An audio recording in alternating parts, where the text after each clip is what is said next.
अस्सलाम वालेकुम, welcome to my channel Sana Adeel cooking. मैं हूँ सना अदील। कैसे हैं आप सब? उम्मीद है सब लोग ठीक ठाक और खैर खैरियत से होंगे। आज हम बनाने लगे हैं कंडेंस्ड मिल्क,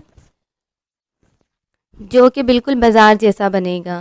तो हम बिल्कुल भी टाइम ज़ाया नहीं करते, जल्दी से अपना कंडेंस्ड मिल्क बनाना शुरू करते हैं। यहाँ हमें एक बड़ा बर्तन चाहिए, जितना भी आपका दूध हो उससे डबल साइज़ का बर्तन होना चाहिए। तो यहाँ 2 कप दूध है और उसके अंदर हम ऐड करेंगे 1 कप चीनी।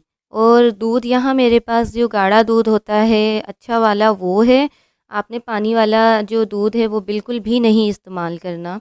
जितना पतला दूध होगा कंडेंस्ड मिल्क बिल्कुल अच्छा नहीं बनेगा, जितना गाढ़ा दूध होगा कंडेंस्ड मिल्क उतना ज़्यादा अच्छा बनेगा। और यहाँ जो चीनी मैंने इस्तेमाल करी है वो हमारे घर की जो रेगुलर शुगर होती है दाने वाली वो ही है, कोई पिसी हुई चीनी नहीं है। इससे बहुत ही अच्छा कंडेंस्ड मिल्क बनता है। अब ये देखें ये पकना शुरू हो गया है दूध, और इसे हमने मीडियम टू लो फ्लेम पर रखना है। मतलब कि ना ही बहुत ज़्यादा मीडियम रखना है और ना ही बिल्कुल लो रखना है, मीडियम और लो के दरमियान में रखना है।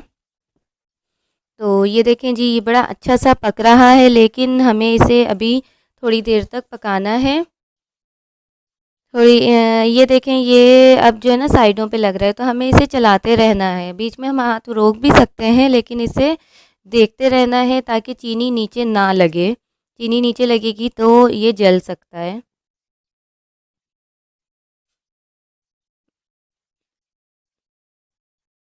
और कंडेंस्ड मिल्क बहुत सी चीज़ों में काम आता है, जैसे कि केक बनाना है बग़ैर अंडे से तो फिर उसमें कंडेंस्ड मिल्क यूज़ होता है। इसके अलावा शीर खुरमा, खीर और आइसक्रीम, इन सब चीज़ों में कंडेंस्ड मिल्क यूज़ होता है। तो इसे घर में बनाना बहुत आसान है, बिल्कुल भी बाज़ार वाला ज़रूरी नहीं होता। ये देखें यहाँ पर इसमें इस तरीके से बबल्स आने शुरू हो गए, मतलब कि ये बहुत अच्छा सा पक रहा है।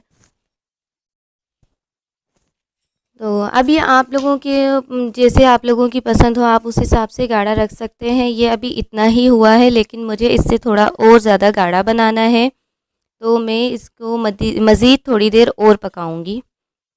तो ये देखें यहाँ हमारा कंडेंस्ड मिल्क जो है बिल्कुल रेडी हो गया है, बड़ा अच्छा सा ये पक गया है।